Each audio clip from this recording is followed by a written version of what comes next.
السلام علیکم ورحمۃ اللہ.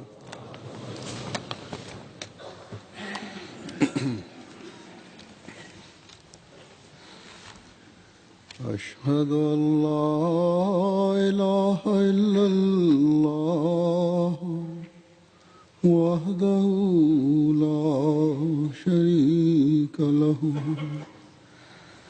واشہد ان محمدا عبدہ ورسولہ. اما بعد فاعوذ باللہ من الشیطان الرجیم. بسم اللہ الرحمن الرحیم. الحمد للہ رب العالمین الرحمن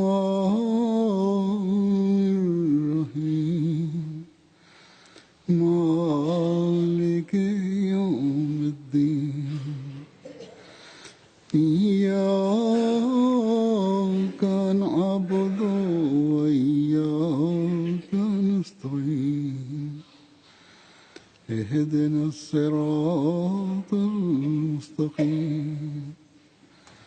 صراط الذین أنعمت علیہم غیر المغضوب علیہم ولا الضالین.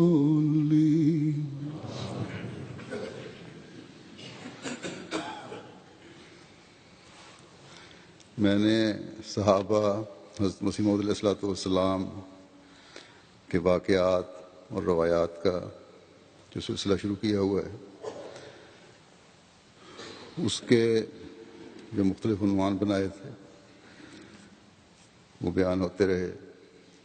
آج کا خطبہ اس سلسلہ کا آخری خطبہ ہوگا. ویسے میں نے متعلقہ لوگوں کو کہا ہے کہ رجسٹر دوبارہ بھی چیک کر لیں، اگر روایات رہ گئی ہیں کچھ تو پھر کسی وقت بیان ہو جائیں گی. یہ اس میں اتفاق ہے کہ یہ خطبات فروری کے مہینے میں ختم ہو رہے ہیں، اور جن روایات پر ختم ہو رہے ہیں ان کا تعلق حضرت مسلم موعود رضی اللہ تعالیٰ عنہ سے متعلق ہے. ایک دو روایات میں نے گزشتہ خطبے میں بیان کر دی تھیں، اور آج تقریباً سارے ہی جو روایات ہیں یا رویا ہیں وہ حضرت مسلم موعود رضی اللہ تعالیٰ عنہ سے متعلق ہیں. 5 دن کے بعد یوم مسلم موعود بھی منایا جائے گا. 20 فروری کو منایا جاتا ہے جماعت میں. یہ اس لیے نہیں کہ مسلم موعود کی پیدائش تھی، بلکہ اس لیے کہ 20 فروری میں جو مسلم موعود کی پیش گوئی تھی حضرت مسیح موعود علیہ السلام نے فرمائی، یہ اس کے پورا ہونے کا دن اور صداقت حضرت مسیح موعود علیہ السلام کی دلیل ہے.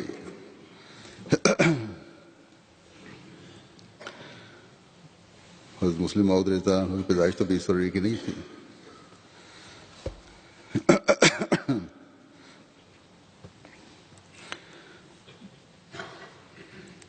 بہرحال یہ جو روایات میں بیان کرنے لگا ہوں ان میں خلافت کے بارے میں، مسلم موعود کی خلافت کے بارے میں لوگوں کو اللہ تعالیٰ نے تسلیاں دلوائیں. جو لوگ پہلے غیر مباین میں شامل ہوئے تھے ان کو پھر رہنمائی اللہ تعالیٰ نے فرمائی اور دوبارہ بیعت میں آ گئے. حضرت مسلم موعود رضی اللہ عنہ نے جب اتنا زمانہ گزارا ہے بڑی سختیوں اور پریشانی کا دور تھا. شروع میں فتنہ اٹھا انتخاب خلافت کے وقت، بڑے بڑے جو علماء کہلاتے تھے. حضرت مسیح علیہ السلام بھی بڑے قریبی بھی تھے. وہ جماعت سے علیحدہ ہو گئے, خزانہ لے کے چلے گئے, اور پھر مختلف وقتوں میں اندرونی اور بیرونی فتنے بھی اٹھتے رہے, لیکن ہر موقع پر اللہ تعالیٰ کی مدد آپ کے شامل حال رہی. یہ اولو العزم ہر فتنے اور ہر سختی کا بڑا مردانہ وار مقابلہ کرتا رہا. بہرحال اللہ تعالیٰ نے فضل فرمایا, آخر وہی جماعت ترقی کرتی رہی, اور آج ہم دیکھ رہے ہیں کس طرح ترقی کر رہی ہے, جس کے ساتھ خدا تعالیٰ کی تائید تھی اور خلافت کے ساتھ جو وابستہ تھے. جو روایات ہیں آج کی اب میں بیان کرتا ہوں. حضرت شیخ محمد اسماعیل صاحب فرماتے ہیں, انہوں نے 1894 میں بیعت کی تھی. کہتے ہیں کہ میں نے رویا میں حضرت خلیفہ اول رضی اللہ عنہ کی زندگی میں دیکھا تھا, جو حضرت محمود کی خلافت کے متعلق تھا. جب حضرت خلیفہ اول کو چوٹ لگی اور آپ کو معاشرہ کی تکلیف ہوئی, یہ بیماری ہے جس کو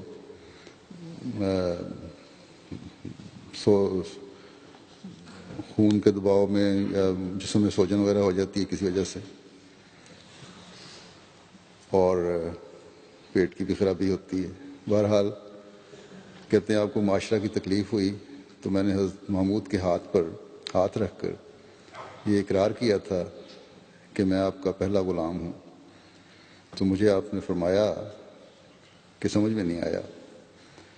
تو جناب شیخ یعقوب علی صاحب عرفانی نے بتلایا کہ ان کو بدریہ رویا اور الہام کو یہ بتلایا گیا ہے کہ ہم نے محمود کو خلیفہ بنا دیا ہے. حضرت امیر محمد خان صاحب, پچھلی روایتوں میں پڑھتا رہا ہوں ان کی روایتیں. امیر خان صاحب کے نام سے ان کے کسی عزیز نے مجھے لکھا کہ ان کا نام امیر محمد خان تھا. تو بہرحال روایت میں لکھنے والے نے تو شروع میں امیر خان ہی لکھا ہے, لیکن آگے ان کا ایک روایتوں میں ایک خط کا ذکر آتا ہے, اس سے پتہ لگتا ہے کہ یہ اصل نام ان کا امیر محمد خان ہی ہے. بہرحال انہوں نے 1903 میں بیعت کی تھی. کہتے ہیں کہ 23 نومبر 1913 کو میں نے خواب کے اندر ایک سرس کا درخت دیکھا جس کے ساتھ کچھ بڑی بڑی خشک پھلیاں لٹک رہی تھیں, جس کی کھڑکھڑاہٹ سے اس قدر شور پڑ رہا تھا کہ کسی کو آواز بھی سنائی نہیں دیتی تھی. تب اللہ تعالیٰ نے بارش برسائی جس سے وہ تمام سوکھی ہوئی پھلیاں جھڑ گئیں. اس پر حضرت اولو العزم نے فرمایا, یعنی حضرت مسلم موعود نے خواب میں فرمایا کہ شیطان کا گھر اجڑ گیا, برباد ہو گیا. اب زمین سے سبزہ اگے گا اور غلبہ پیدا ہوگا اور میوے لگیں گے. اس پر بعض اشخاص نے ان خشک پھلیوں کی طرف اشارہ کر کے کہا کہ آپ نے ان کو شیطان کا گھر کیوں کہا ہے؟ اس کے جواب میں حضرت اولو العزم نے فرمایا کہ انہیں میں نے شیطان کا گھر نہیں کہا, انہیں حضرت مسیح موعود علیہ السلام نے بھی شیطان کا گھر ہی کہا ہے. اس کے بعد میں نے حکیم محمد عمر صاحب کو بڑی بلند آواز کے ساتھ حضرت صاحب کی پیش گوئیاں لوگوں کو سناتے دیکھا. خواب کا ذکر کر رہے ہیں, خواب میں جو کہ پوری ہو چکی تھی, اور جن کو آئندہ کی پیش گوئی کی صداقت میں بطور دلیل کے پیش کر رہے تھے, جن کے سننے سے سامعین کے دلوں میں ایک سکینت اور سرور پیدا ہو رہا تھا. کہتے ہیں سو الحمدللہ یہ خواب تقرر خلافت ثانیہ کے وقت ہو بہو پورا ہوا, اور مولوی محمد علی صاحب ماں اپنے رفقا کے جنہوں نے خلافت کے خلاف شور برپا کر رکھا تھا جماعت سے الگ ہو گئے, بلکہ قادیان سے بھی نکل گئے, جن کے نکلنے کے بعد احمدیت خلافت ثانیہ کے ذریعے چار دانگ عالم میں پھیل گئی. حضرت امیر محمد خان صاحب بھی بیان فرماتے ہیں کہ 24 فروری 1912 بدھوار کی رات خواب کے اندر مجھے حضرت خلیفۃ المسیح اول رضی اللہ تعالیٰ عنہ نے فرمایا کہ یہ جو حضرت مسیح موعود علیہ الصلوۃ والسلام نے پیش گوئی فرمائی تھی، یہ جو خواب کا ذکر کر رہے ہیں، یہ حضرت خلیفہ اول کی زندگی کی خواب ہے کہ جب مبارک موعود آئے گا تو تخت نشین کیا جائے گا۔ اس سے مراد ہم تو جارج پنجم کی تخت نشینی لیتے تھے، لیکن اب معلوم ہوا ہے کہ مبارک موعود سے مراد صاحبزادہ میاں محمود احمد ہیں اور تخت نشینی سے مراد آپ کی خلافت ہے۔ پھر خیال ہوا کہ آپ کی خلافت کے وقت تو دنیا میں کوئی زبردست زمینی یا آسمانی نشان ظاہر ہونا چاہیے تھا۔ تب تفہیم ہوئی کہ نشان بھی پورا ہو جائے گا۔ صاحبزادہ صاحب کی خلافت کے ذکر سے حضرت خلیفہ اول رضی اللہ تعالیٰ عنہ کا چہرہ بشاش ہو رہا تھا، اور میں بھی خوش ہو رہا تھا اور کہہ رہا تھا کہ میں تو مبارک موعود کا ظہور کسی دور کے زمانے میں سمجھتا تھا، لیکن خدا کا شکر ہے کہ یہ خوش وقت بھی میری زندگی میں ہی مجھے نصیب ہوا۔ پھر خواب کے اندر خیال پیدا ہوا کہ خلیفہ تو حضرت مولوی صاحب ہیں، میاں صاحب کس طرح خلیفہ ہو گئے؟ تب تفہیم ہوئی کہ خلیفہ اول نے تو بہت بوڑھے ہونا نہیں، کیونکہ خدا کے پیارے ارذل عمر کو نہیں پہنچتے۔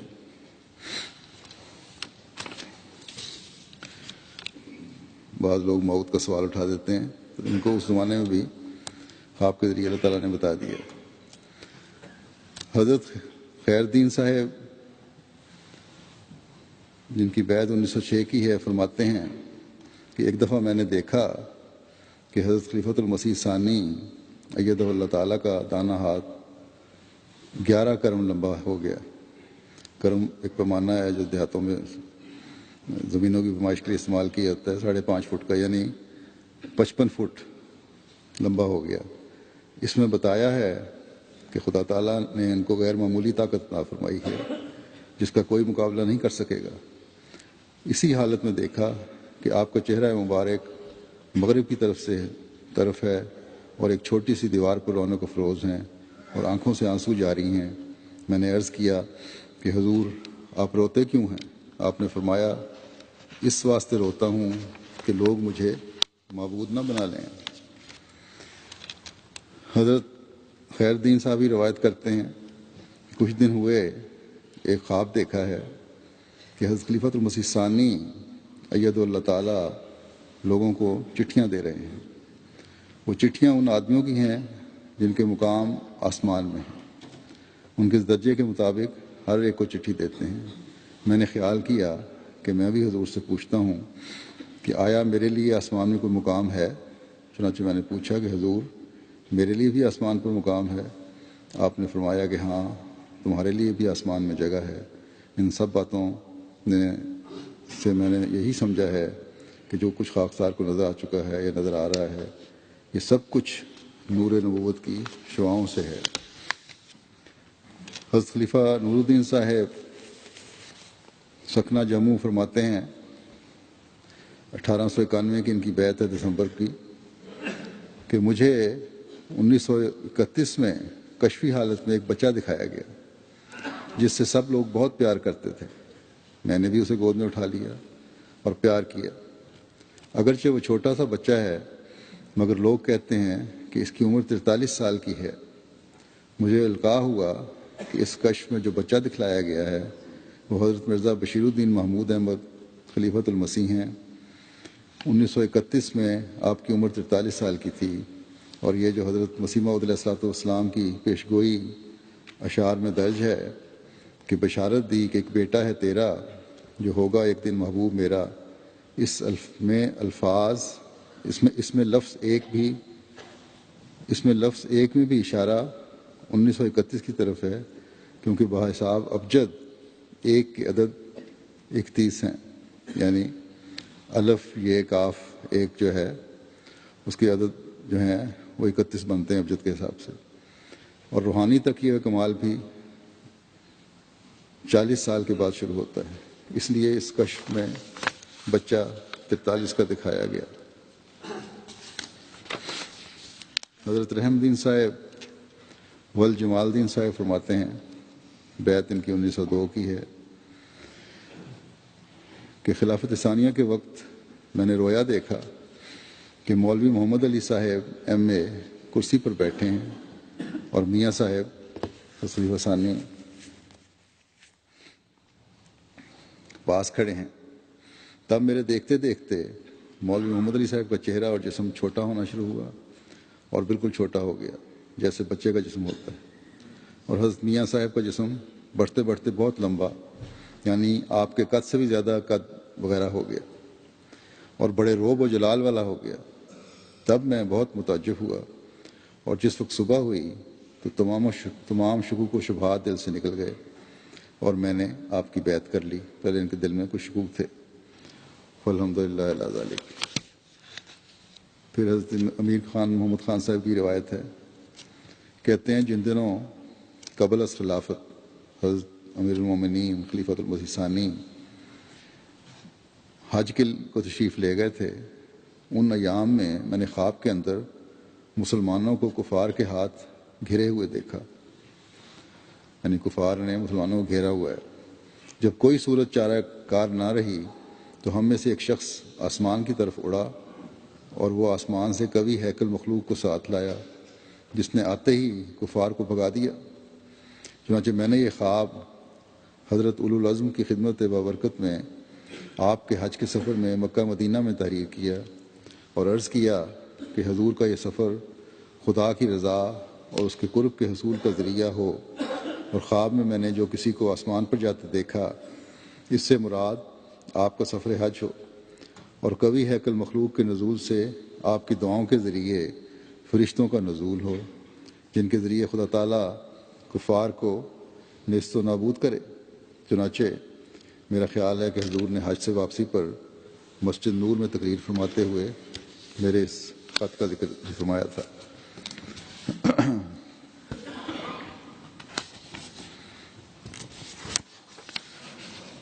پھر حضرت امیر خان صاحب بھی فرماتے ہیں کہ 20 جنوری 1913 کو میں نے نماز عشاء میں دعا کی کہ اے اللہ تو مجھے رسول کریم صلی اللہ علیہ وسلم اور حضرت مسیح موعود علیہ السلام اور دیگر بزرگوں کی زیارت خواب کے اندر نصیب فرما۔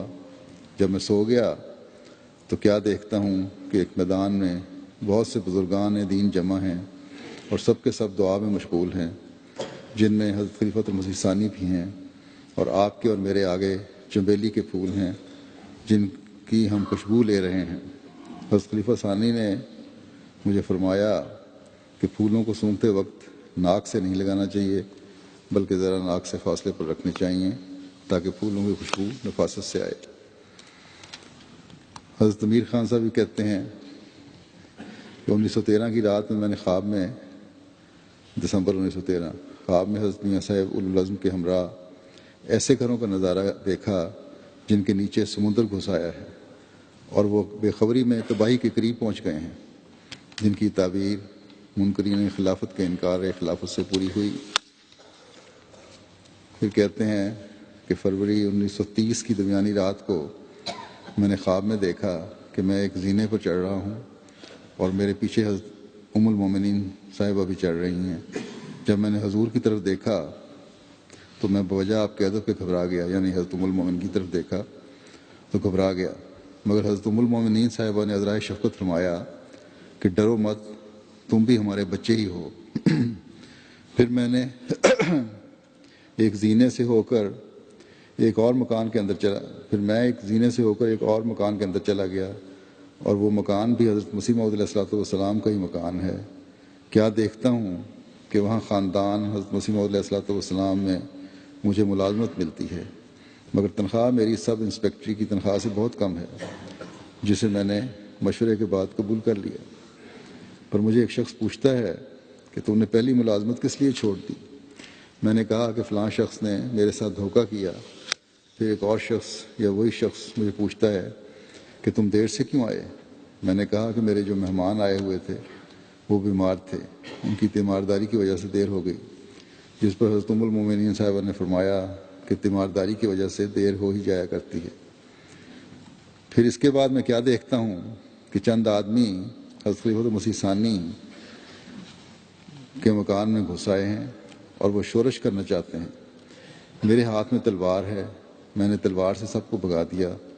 پھر جب میں واپس اندر آیا تو دیکھا کہ ایک شخص پھر تلوار لیے اندر گھس آیا ہے۔ میں نے اپنی تلوار سے اس کی تلوار کاٹ دی اور وہ عاجز سا ہو گیا۔ اتنے میں اور چند آدمی حضرت خلیفہ ثانی کو گھیرے میں لیے جا رہے ہیں۔ حضرت خلیفۃ المسیح ثانی نے مجھے آواز دی۔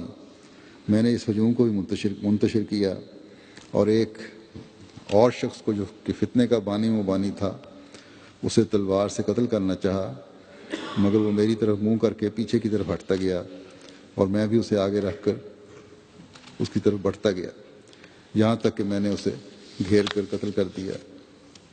اور پھر جب میں اندر واپس آیا تو حضرت ام المومنین صاحبہ اور حضرت المسیح ثانی نے مجھے دودھ پلایا۔ ایک شخص مجھے دودھ پیتے دیکھ کر کہنے لگا کہ تم دودھ کیوں پیتے ہو؟ میں نے کہا کیا دودھ برا ہے؟ دودھ پینا تو بہت اچھا ہے۔ پھر میری آنکھ کھل گئی اور میں نے یہ خواب بدریہ خط حضرت المسیح ثانی کی خدمت بابرکت میں ارسال کیا۔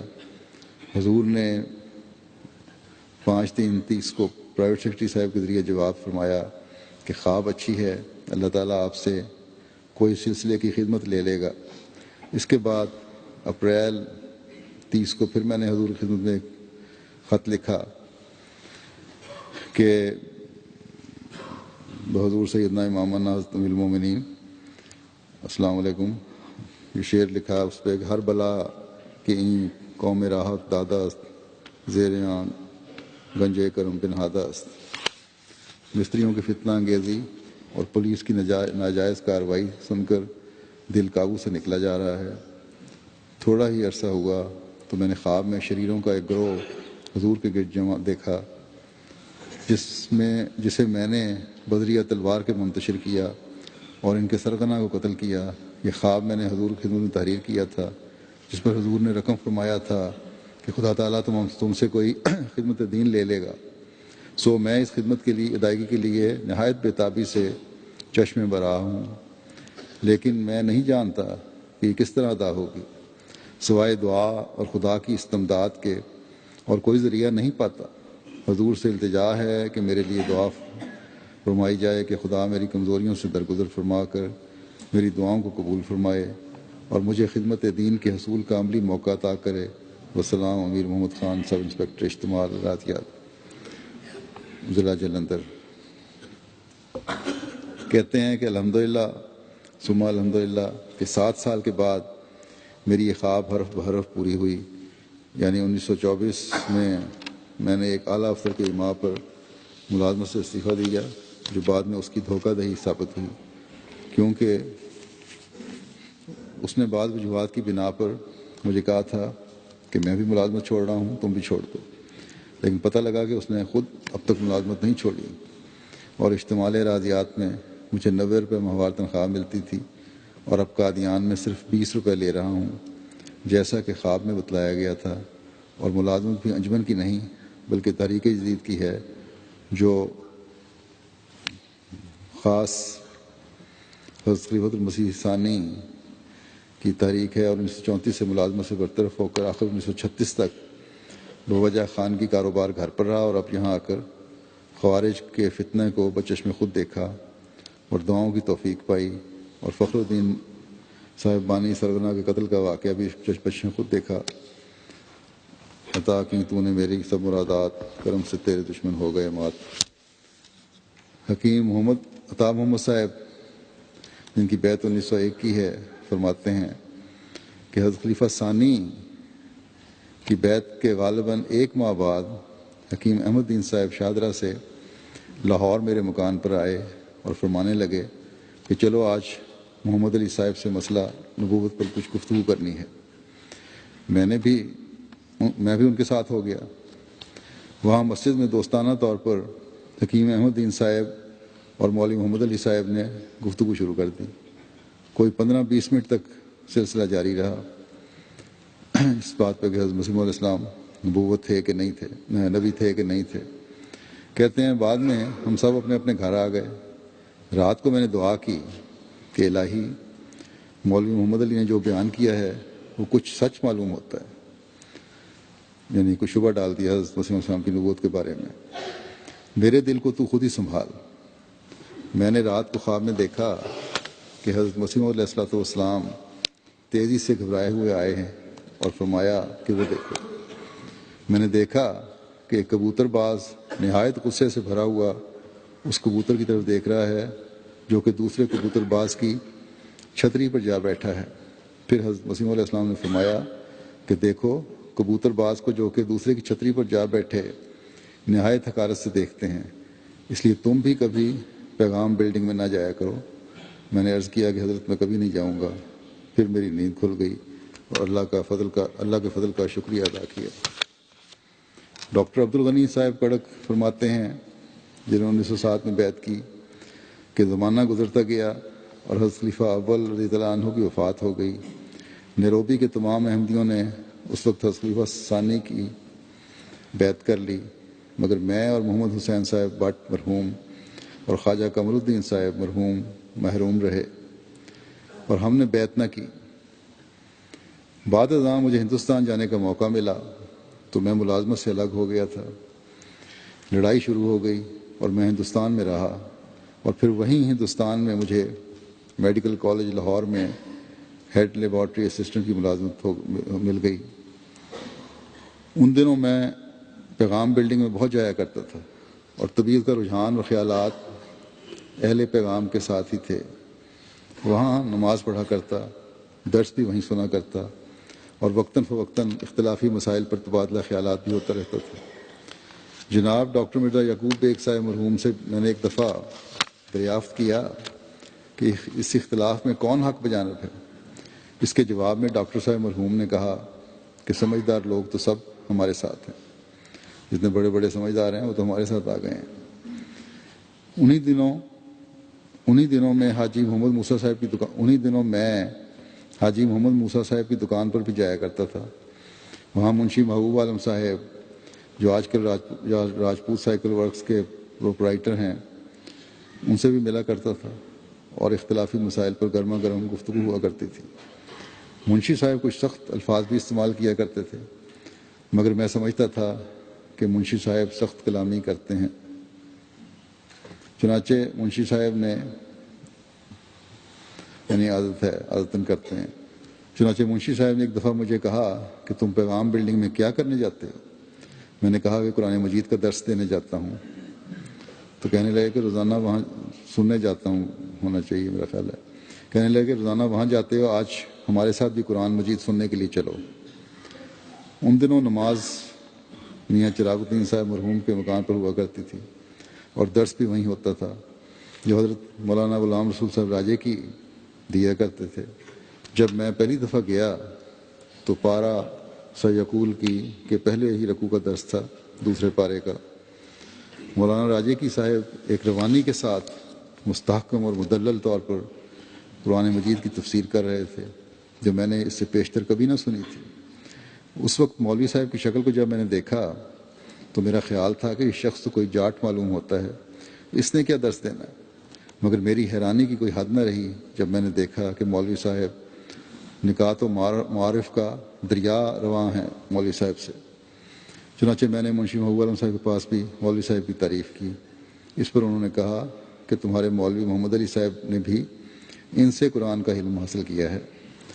ان دنوں میں کچھ تذبذب کی حالت میں تھا کہ میں نے ایک رویا دیکھی کہ ایک مسجد ایسی ہے جیسی کہ بٹالہ کی جامعہ مسجد، اور اس مسجد کے عین وسط میں بیٹھے ہوئے مجھے خیال آ رہا ہے کہ پانی کہیں سے لے کر وضو کر کے نماز پڑھیں۔ ادھر ادھر دیکھ کر میں نے خیال کیا کہ پانی وہاں نہیں ہے، یہ سوچا مسجد میں بیٹھے ہوئے پانی اس مسجد میں نہیں ہے، اس لیے میں نے بالمقابل پانی کی تلاش میں گیا تو ایسا ہوتا ہے کہ ایک مسجد جیسا کہ وہ پیغام بلڈنگ کی مسجد ہے جس میں پانی کی نلکیاں لگی ہوئی ہیں۔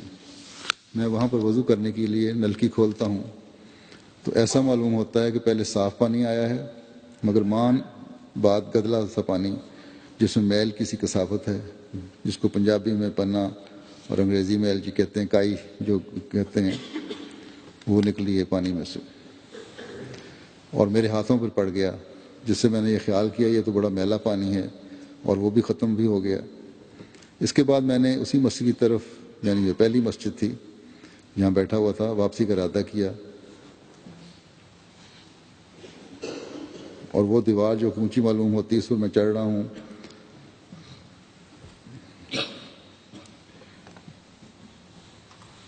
تو ڈاکٹر سید محمد حسین شاہ صاحب نے میرے پیچھے سے آ کر ٹانگ پکڑ لی ہے کہ تم یہاں کیوں آئے تھے، پھر یہاں نہ آنا۔ میں کہتا ہوں کہ مجھے آنے کی، غالباً یہ اسی مسجد کا ذکر کر رہے ہیں دوبارہ بھی جس میں وضو کر رہے تھے، کہ تم یہاں کیوں آئے تھے، پھر یہاں نہ آنا۔ میں کہتا ہوں کہ مجھے آنے کی ضرورت نہیں ہے۔ اس کے بعد جب میں اسی مسجد کی طرف واپس گیا ہوں تو وہاں پر نہایت مصفہ پانی کا ایک حوض ہے، یعنی جہاں بیٹھے ہوئے تھے وہاں واپس گئے تو مصفہ پانی کا ایک حوض نظر آیا، اور حضرت مولوی غلام رسول صاحب راجی کی ایک حدیث کی کتاب کا درس دے رہے ہیں جو ہنائی کاغذ پر چھپی ہوئی ہے، اور اس کے حاشیوں پر بھی گنجان چھپا ہوا ہے۔ میں یہ خیال کرتا ہوں کہ یہاں تو پانی کثرت کے ساتھ ہے، اور میں پہلے بھولا ہی رہا۔ خیر، جس وقت میں وضو کر کے ہاتھ اٹھاتا ہوں تو مستری محمد موسیٰ صاحب کا لڑکا محمد حسین تلوار لے کر میرے سر پر کھڑا ہے، اور میں خیال کرتا ہوں کہ اس کو حضرت خلیفہ ثانی کی طرف سے میرے متعلق یہ حکم ہے کہ میں منافق ہوں اور مجھے قتل کر دیا جائے۔ میں نے محمد حسین صاحب کی طرف مڑ کر دیکھا کہ تم ایک مومن کو قتل کے لیے تلوار اٹھاتے ہو، تمہیں معلوم نہیں کہ میں مومن ہوں؟ اس کے بعد نظارہ بدل گیا، اور ایسا معلوم ہوتا ہے کہ میں ہاتھ میں تلوار لیے ہوئے ہوں، اور چھوٹے چھوٹے لڑکے سرخ اور سفید رنگ کی وردیاں پہنے ہوئے جیسے کہ مولی ہوتی ہے ماتم کر رہے ہیں، اور محرم کے دن معلوم ہوتے ہیں۔ میں تلوار لے کر ان لڑکوں کی طرف جاتا ہوں اور کہتا ہوں چلے جاؤ، چنانچہ وہ لڑکے بھاگ گئے۔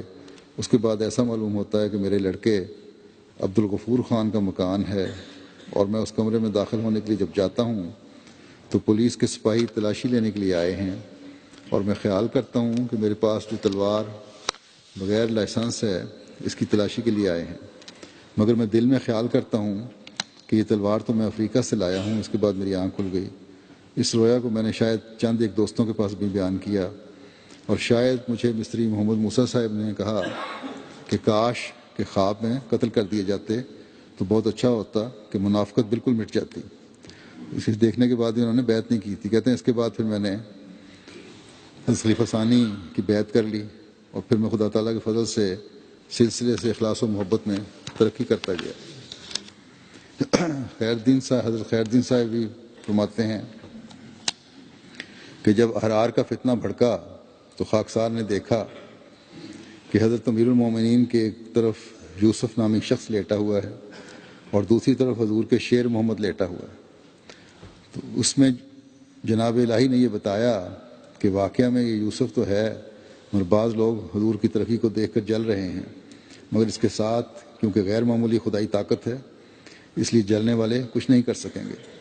گویا یہ خواب حضرت مسیح موعود علیہ السلام کے اس شعر کے مطابق ہے، یوسف تو سن چکے ہو وہ ایک چاہ میں گرا تھا، یہ چاہ سے نکالے اس کی صدا یہی ہے۔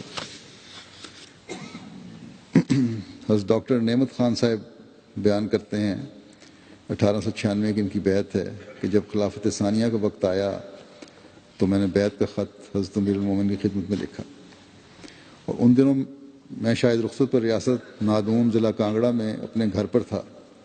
مجھے یاد پڑتا ہے کہ ان کا خط ہے، یعنی ذکر کر رہے ہیں حضرت مولوی غلام حسین صاحب پشاوری کا، ان کا خط آیا۔ یہ حضرت سید مرزا بشیر احمد صاحب کے سسر تھے، لیکن انہوں نے پہلے شروع میں بیعت نہیں کی تھی بلکہ پیغامیوں کے ساتھ چلے گئے تھے۔ کہتے ہیں ان کا مجھے خط آیا اور اس میں یہ لکھا تھا کہ بیعت فسخ کرنے کے متعلق کر دو، یہ لکھا ہوا تھا اس میں، خلیفہ ثانی کی بیعت جو ہے وہ فسخ کر دو۔ کیونکہ میرا تعلق ان سے بہت عرصہ رہا تھا اس لیے اصلیت کو نہ سمجھا، اور میں نے فسخ بیعت کے متعلق پیغام صلح میں لکھ دیا، اعلان ہو گیا، اور ان کے ساتھ یعنی پیغامیوں کے ساتھ میں ہو گیا۔ لیکن یہ اللہ تعالیٰ کا احسان ہے کہ خاندان نبوت کے متعلق میرے وہی خیالات رہے جو پہلے تھے، اور کبھی مجھ سے بے ادبی کے الفاظ نہ نکلے، یعنی مسلموں کی جو اولاد تھی خلیفہ ثانی وغیرہ ان کے متعلق کوئی بے ادبی کے الفاظ نہیں نکلے۔ یہی حالت مدت تک رہی، ان کے ایک دو جلسوں میں بھی شامل ہوا۔ یہ ان کا میں نے ذکر کیا ہے نا، مولوی غلام حسین صاحب کا. شروع میں تو انہوں نے بیعت نہیں کی تھی، لیکن 1940 میں انہوں نے پھر بیعت کر لی تھی اور مباین میں شامل ہو گئے تھے، پھر قادیانی آ کے رہے ہیں. بہرحال یہ کہتے ہیں کہ ایک دو جلسوں میں شامل ہوا. 1930 یا اس سے پہلے ایک رات میں نے خواب میں دیکھا کہ ایک بڑی حویلی سمندر کے کنارے پر ہے اور پانی کی لہریں زور شور سے اس کے ساتھ ٹکراتی ہیں اور بہت شور ہوتا ہے. اس حویلی کے اندر سے مولوی محمد علی نکلے تو کیا دیکھتا ہوں کہ ان کے چہرے کا نصف حصہ سفید اور نصف سیاہ تھا. میرے دل میں خیال ہوا کہ ان کی پہلی زندگی یعنی پہلی حالت حضرت مسیح موعود علیہ السلام کے زمانے کی اچھی تھی اور اس کے بعد کی سیاہ ہو گئی. اس کے بعد جب اللہ تعالیٰ اپنے بندے کو ہدایت کی طرف لاتا ہے تو اس کے اسباب بھی ایسے پیدا کر دیتا ہے جو اس کی ہدایت کا موجب ہو جاتے ہیں. میں 1932 میں اپنے گھر پر تھا، میرے اہل خانہ سرگودا میں تھے، تو ڈاکٹر محمد یوسف صاحب امریکہ والوں کا جو میرے رشتہ دار ہیں خط پہنچا کہ آپ بہت جلد قادیان آ جائیں کیونکہ میں نے امریکہ جانا ہے اور مکان کا بنوانا آپ کے ذمہ ہے. یہ قادیان میں جو مکان بنوانا تھا اس کی نگرانی آپ کریں. کہتے ہیں اس پر میں اپریل 1932 میں قادیان آ گیا اور مکان تیار کرایا. میرے اہل خانہ بھی یہاں آ گئے. یہاں آ کر دیکھا تو عجیب ہی کیفیت نظر آئی. نیا آسمان اور نئی دنیا نظر آنے لگی. نمازوں میں شامل ہونا، حضرت صاحب کے خطبات کا سننا، تقریروں کا سننا، اس نے ایسا اثر ڈالا کہ جو مغالطے دیے گئے تھے وہ آہستہ آہستہ دور ہونے لگے. اتفاق سے میں قادیان سے نادون گیا تو محاشا محمد عمر تبلیغ کے واسطے وہاں آئے ہوئے تھے. اثناء گفتگو مجھے کہنے لگے کہ آپ بیعت کا فارم بھر دیں. میں نے بیعت کا فارم بھر دیا اور دل کی سب قدورتیں دور ہو گئیں اور خداوند تعالیٰ نے اپنے فضل کے سائے میں لے لیا اور مجھ جیسے عاصی کو دوبارہ زندگی بخشی، ورنہ میرے ساتھی ابھی تک نخوت کی ذلت میں پھنسے ہوئے ہیں. دل تو ان کا اندر سے محسوس کرتا ہے کہ ہم نے بڑی غلطی کی، لیکن ظاہراً عمارت ان کے حق کے قبول کرنے میں مانے ہے اور یہی ان کا جہنم ہے جس میں وہ ہر وقت پڑے جلتے ہیں. دل تو ان کا چاہتا ہے کہ مان لیں، لیکن ناک کے کٹنے کا خوف ہے. خداوند تعالیٰ ہدایت دے. میرے حال پر تو اللہ تعالیٰ نے خاص فضل کیا. قریباً 2 سال کا عرصہ ہوا کہ ایک رات خواب میں دیکھتا ہوں کہ آسمان سے ایک سنہری صندوق منقش ہوئے بہت ہی چمکدار روشن اترا اور معلق ہوا میں آ کر ٹھہر گیا. اتنے میں ایک تاج منقش سنہری اترا اور وہ صندوق پر ٹھہرنا چاہتا ہی تھا کہ میں نے پرواز کر کے اس کو اپنے دونوں بازوؤں سے تھام لیا.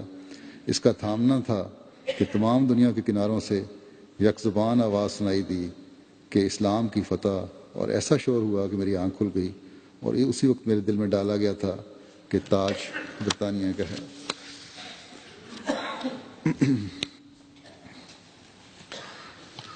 حضرت میاں سونے خان صاحب فرماتے ہیں کہ مئی 1938 جس وقت احرار کا بہت زور تھا، اس وقت میں نے دعا کرنی شروع کی اور درود شریف کثرت سے پڑھنا شروع کر دیا. احرار نے جماعت کے خلاف بہت زیادہ شورش اٹھائی تھی کہ یا رب میرے پیر کی عزت رکھی، دشمن کا بہت زور ہے. تو مجھ کو سرور کائنات محمد مصطفیٰ صلی اللہ علیہ وسلم کی خواب میں زیارت ہوئی. کیا دیکھتا ہوں کہ 3 اونٹ ہیں، ان ہر ایک اونٹ پر حضرت محمد رسول اللہ صلی اللہ علیہ وسلم اور ابو بکر بھی اس کے اوپر ہیں. ان ہر ایک اونٹ پر اور صحابی دوسرے اونٹوں پر بیٹھے ہوئے تھے. رسول کریم صلی اللہ علیہ وسلم کی جناب نے فرمایا کہ سونے خاں تم آ گئے ہو، جاؤ اور قدم آہستہ آہستہ چلنا تاکہ دشمن پر روب ہو جاوے. حضور کا غلام آگے آگے چلا. جب 10 قدم چلا تو حکم ہوا کہ سونے خاں تم پیچھے ہو جاؤ، تمہارا پاؤں شور کرتا ہے. سرور کائنات اونٹ سے اتر کر پیادہ ہو کر آگے چلنے لگے. جب مسجد مبارک کے پاس پہنچے، قادیان کی مسجد مبارک کے، سب صحابی اونٹوں سے اتر گئے. حضرت محمد رسول اللہ صلی اللہ علیہ وسلم مسجد مبارک میں بھی چلے گئے. سب صحابیوں کو مسجد مبارک میں چھوڑ کر صحابی بھی ساتھ مسجد مبارک میں چلے گئے. پھر کھڑکی جو لگی ہوئی ہے مسجد مبارک کی وہاں سے گزر کر خلیفہ ثانی کے گھر پہنچ گئے جہاں ان کی خواب ختم ہوتی ہے۔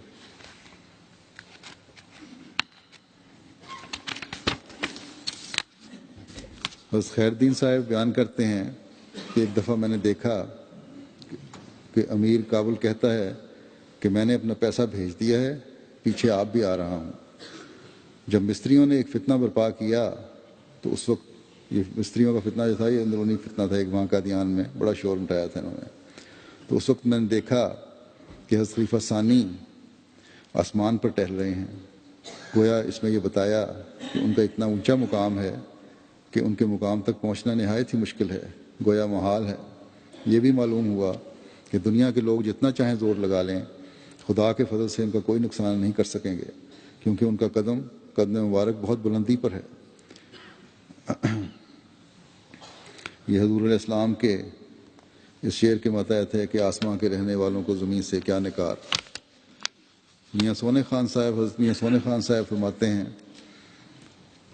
کہ اب میں صداقت خلیفہ ثانی بیان کرتا ہوں جو میرے پر ظاہر ہوئی۔ جس وقت احرار کا بہت زور تھا اور مستریوں نے بھی حضور پر بہت تہمت لگائی تھی، میں نے دعا کرنی شروع کر دی کہ اے اللہ میرے پیر کی عزت رکھ، وہ تو میرے مسیح کا بیٹا ہے۔ بہت دعا کی اور بہت درود شریف اور الحمد شریف پڑھا اور دعا کرتا رہا۔ خواب عالم شہود میں ایک شخص میرے پاس آیا، اس نے بیان کیا کہ مشرق کی طرف بوڈھا گاؤں میں مولوی آئے ہوئے ہیں، وہ کہتے ہیں کہ احمدیوں کو ہم نے جڑ سے اکھیڑ دینا ہے، اور بندے اور برکت علی احمدی اور فتح علی احمدی کو ساتھ لے کر اور بندہ یعنی یہ میاں سونے خان صاحب کہتے ہیں کہ میں اور برکت علی احمدی اور فتح علی احمدی کو اپنے ساتھ لے کر خواب میں ہی ان کی طرف روانہ ہوا۔ یہاں مولوی آئے ہوئے تھے۔ جب ہم موزہ پنڈ دری کا پہنچے، اس وقت نماز عصر کا وقت ہو گیا۔ میں نے امام بن کر ہر دو احمدیوں کو نماز پڑھانی شروع کر دی۔ اتنے میں خیرت خان اور غلام غوث احمدی پھگلانا بھی آ گئے۔ میں نے آسمان کی طرف دیکھا، آسمان پر دو چاند ہیں، ایک چاند بہت روشن ہے، دوسرا چاند جو مربع شکل اس کے ساتھ لگا ہوا ہے وہ بے نور ہے، روشنی نہیں ہے۔ میرے دیکھتے دیکھتے اس میں روشنی ہونی شروع ہو گئی، غرض یہ کہ وہ چاند دوسرے چاند کے برابر روشن ہو گیا۔ میں نے دعا کی، یہ دونوں ایک قسم کے روشن ہو گئے۔ اس وقت مجھے آواز آئی کہ پہلا چاند مرزا صاحب مسیح موعود ہیں اور یہ دوسرا چاند جو اب روشن ہوا ہے یہ میاں بشیر الدین محمود احمد خلیفہ ثانی ہیں۔ جیسا کہ میں نے کہا مستریوں کا بھی بڑا فتنہ تھا قادیان میں اٹھا، جس میں خلیفہ ثانی میں بڑے غلیظ الزامات بھی ان لوگوں نے لگائے تھے، مقدمہ بھی قائم کیا تھا۔ اس کا کچھ ذکر کر دیتا ہوں، اکثر کو شاید نہیں پتہ ہوگا، خلاصتاً ویسے تو یہ تفصیل پڑھنے والی ہے۔ بس خلیفہ ثانی رضی اللہ عنہ بھی فرماتے ہیں کہ ایک مقدمہ پچھلے دنوں میرے خلاف کیا گیا کہ گویا میں نے آدمی مقرر کیے تھے کہ بعض لوگوں کو مروا دوں۔ یہ وہ لوگ تھے جو مشین سیویاں کی دکان سے تعلق رکھتے ہیں اور انہی کی طرف سے یہ مقدمہ کیا گیا تھا، اور دوسرا مقدمہ یہ تھا کہ آئندہ کے لیے میری ضمانت لی جائے۔ پھر فرماتے ہیں آگے کہ قتل کرنا تو بڑی بات ہے، قتل کروانا ان کو لوگوں کو تو بڑی بات ہے، میں نے ان کے لیے کبھی بد دعا بھی نہیں کی، مگر انہوں نے اپنے اوپر قیاس کیا۔ پچھلے دنوں بعض وجوہ سے جو خیالی طور پر گھڑی گئیں، ایسی وجوہات جو خیالی تھیں، ان میں یہ خیال پیدا ہوا کہ ان کے خلاف کوشش کی جا رہی ہے۔ ان کو یہ خیال پیدا ہوا کہ جس طرح خلیفہ ثانی ان کے خلاف وہ کوشش کر رہے ہیں۔ ان لوگوں نے بعض ایسی وجوہات سے جو اخبار میں بھی بیان کر دی گئی ہیں کئی قسم کی ناجائز حرکات کی۔ پھر آگے فرماتے ہیں کہ جو لوگ اخلاق میں گر جاتے ہیں وہ اپنے بغض اور کے بدلے غیر اخلاقی طور پر لینے کے درپے ہو جاتے ہیں۔ اس وجہ سے انہوں نے ایسی باتیں کرنی شروع کی جو الزامات اور اتہامات سے تعلق رکھتی ہیں، اور بڑے گندے گندے الزام لگائے تھے، لیکن آپ نے کوئی اس کا جواب نہیں دیا۔ تاریخ احمدیت میں جو لکھا ہوا ہے اس کا خلاصتاً ایک بیان کرتا ہوں کہ جماعت احمدیہ کی کامیابیوں اور حضرت خلیفۃ المسیح ثانی کی ہر حلقے میں بڑھتی ہوئی مقبولیت دیکھ کر بعض لوگوں نے، جن سے سلسلے کی عظمت اور آپ کی شہرت دیکھی نہیں جاتی تھی، آپ کی زبردست مخالفت شروع کر دی۔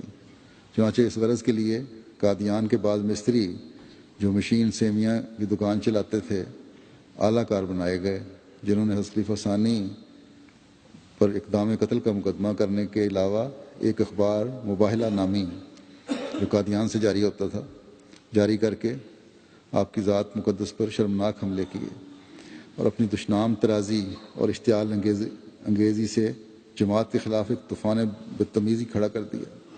یہ فتنہ دراصل ایک گہری سازش کا نتیجہ تھا جس کے پیچھے سلسلہ احمدیہ کے مخالف عناصر کام کر رہے تھے اور جنہوں نے احمدیوں کو بدنام کرنے بلکہ کچلنے کے لیے پوری کوشش سے ہر قسم کے اچھے ہتھیار استعمال کیے۔ اس فتنے میں جہاں دشمنان احمدیت کی گندی اور شکست خوردہ ذہنیت بالکل بے نقاب کر دی، وہاں خلیفۃ المسیح ثانی کی یوسفی شان کا اظہار ہوا اور آپ نے صبر و تحمل کا ایک ایسا عظیم النظیر نمونہ دکھایا کہ ملک کا سنجیدہ اور متین طبقہ غرتۂ حیرت میں پڑ گیا اور انہوں نے گند اچھالنے والوں کے خلاف نفرت اور بیداری کا کھلا اظہار کیا، اور کئی اخباروں نے پھر اس بات پہ لکھا بھی۔ حضرت خلیفۃ المسیح ثانی جلسہ سالانہ 1927 میں اس فتنہ کی طرف اشارہ کرتے ہوئے فرماتے ہیں اپنی تقریر میں کہ ایسی باتیں الہی سلسلوں کے ساتھ خدا تعالیٰ کی سنت کے ماتحت لگی رہتی ہیں، ان سے گھبرانا نہیں چاہیے۔ ہمارا فرض کام کرنا ہے، دشمنوں کی شرارتوں سے گھبرانا ہمارا کام نہیں۔ جو چیز خدا تعالیٰ کی ہو اسے وہ خود غلبہ عطا کرے گا۔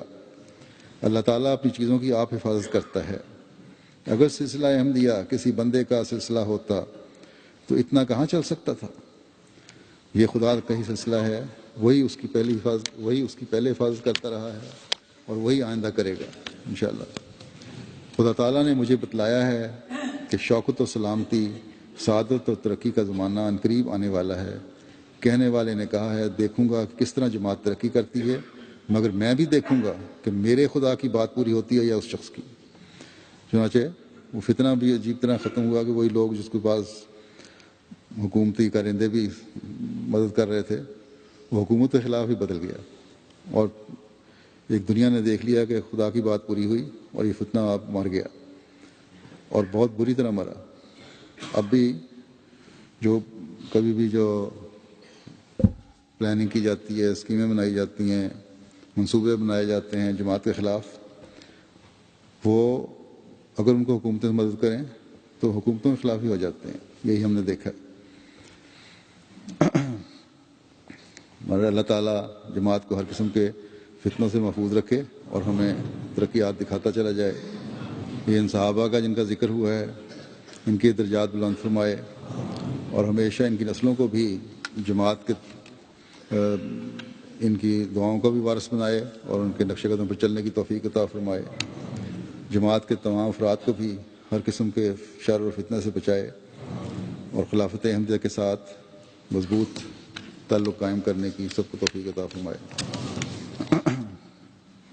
آج بھی نماز جمعہ کے بعد نماز جنازہ غائب پڑھاؤں گا جو مکرم سردار محمد بھروانا صاحب جھنگ کا ہے، جن کی 7 فروری 2013 کو وفات ہوئی 73 سال کی عمر میں۔ انا للہ و انا الیہ راجعون۔ ان کے والد احمد خان بھروانا صاحب تھے، چونڈ بھروانا ٹھٹھا شیرے کا رہنے والے تھے۔ حضرت خلیفہ ثانی رضی اللہ عنہ کے زمانے میں 50 کی دہائی میں انہوں نے بیعت کی تھی۔ اس وقت آپ کی ان کی عمر تقریباً 10 سال تھی اور تبلیغ کا بڑا شوق تھا ان کو چھوٹی عمر سے ہی، جو آخر تک قائم رہا۔ آپ کی دنیاوی تعلیم تو کوئی خاص نہیں تھی، صرف پرائمری تھی، لیکن حضرت مسیح علیہ السلام کی اور خلفاء کی کتب، خاص طور پر خلیفہ ثانی کی کتب کا بڑا گہرا مطالعہ تھا۔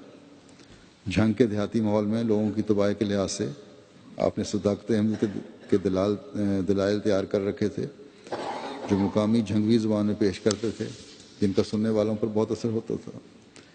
آپ کو جماعت جھنگ کی طرف سے مختلف جگہوں پر مناظروں کے لیے بھجوایا جاتا تھا۔ تبلیغ کے سلسلے میں اس قدر نڈر تھے کہ لوگوں اور جگہ کی کبھی پرواہ نہیں کی، اور دشمنوں کے درمیان بھی بلا جھجک چلے جایا کرتے تھے، احمد کی سچائی کا اظہار کرتے تھے۔ کئی دفعہ مد مقابل چیب جبیں ہو کر اور چھیٹ کندوں کا استعمال کرتے، لیکن یہ بات کبھی بھی ان کی تبلیغ اور اظہار حق کے راستے میں روک نہیں بنی۔ علاقے کے ان کی عادات سے واقف تھے علاقے کے اکثر لوگ، ان کی موجودگی میں کبھی کسی کو احمدیت پر اعتراض کرنے کی ضرورت نہیں ہوتی تھی۔ انہیں تبلیغ کے لیے کسی بھی جگہ کسی بھی وقت بلایا جاتا، کبھی انکار نہ کرتے، بلکہ سب مصروفیات چھوڑ کر وہاں پہنچ جاتے۔ ان کے ایک بیٹے عبدالشافی بھرمانہ صاحب سیرا لیون میں مبلغ سلسلہ ہیں، اور ایک ہی بیٹے ہیں ان کے اکلوتے۔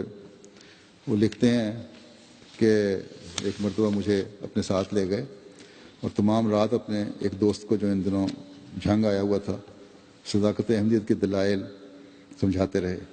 اس کے تمام سوالوں کا نہایت تحمل سے جواب دیتے اور پھر اس سے کہتے کہ اور کوئی بات بتاؤ جو تمہیں احمدیت قبول کرنے سے روکتی ہو، اور پھر اس کے سوال کے ہر پہلو کو کافی شافی جواب دیتے۔ یہ سلسلہ صبح تک چلا، ساری رات اس طرح رہا۔ واپس جانے کے بعد جب چلے گئے اپنے علاقے میں واپس، وہ دوست، اس دوست نے بیعت کر لی اور اپنے گھر ایک خط لکھا جو ان کے گھر والوں نے مجھے دکھایا، کہ اس میں تحریر تھا کہ میں ایک دیہاتی شخص سے ملا جو تمام دن مجھے مویشیوں میں الجھا نظر آتا تھا، لیکن ایک رات میں نے اس کی باتیں سنی تو مجھے علم کا ایک دریا نظر آیا۔ بے شک یہ سب علم انہیں حضرت مسیح موعود علیہ السلام کی کتب کے مطالعے سے اور بار بار مطالعے سے حاصل ہوا تھا۔ جیسا کہ میں نے کہا کہ ان کے ایک ہی بیٹے ہیں، ایک بیٹی، اکلوتے بیٹے مبلغ سلسلہ ہیں، سیرا لیون میں آج کل کام کر رہے ہیں۔ جلسہ بھی وہاں ہو رہا تھا پچھلے ہفتے، اور اس کی مصروفی کی وجہ سے بھی اور مجبوریوں کی وجہ سے بھی جا نہیں سکے، اپنے باپ کے جنازے میں شامل نہیں ہو سکے، اور بلکہ پوچھا تک بھی نہیں جانے کا انہوں نے، اس وجہ سے مجھ سے کہ کیونکہ جلسے کی مصروفیات ہیں۔ اللہ تعالیٰ ان کے والد کی خواہش کے مطابق ان کو بے لوث خدمت سلسلہ کرنے کی توفیق عطا فرمائے اور صبر اور حوصلہ عطا فرمائے اس واقف زندگی کو، اور اپنے والد کی دعاؤں کو وارث بنائے۔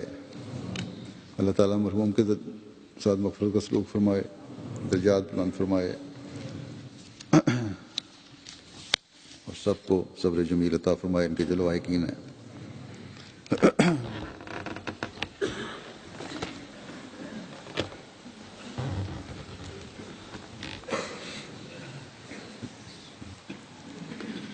الحمد لله نحمده ونستعينه ونستغفره ونؤمن به ونتوكل عليه ونعوذ بالله من شرور أنفسنا ومن سيئات أعمالنا، من يهده الله فلا مضل له ومن يضلله فلا هادي له، ونشهد أن لا إله إلا الله ونشهد أن محمدا عبده ورسوله۔ عباد الله رحمكم الله، إن الله يأمر بالعدل والإحسان وإيتاء ذي القربى وينهى عن الفحشاء والمنكر والبغي، يعظكم لعلكم تذكرون۔ اذكروا الله يذكركم وادعوه يستجب لكم ولذكر الله أكبر۔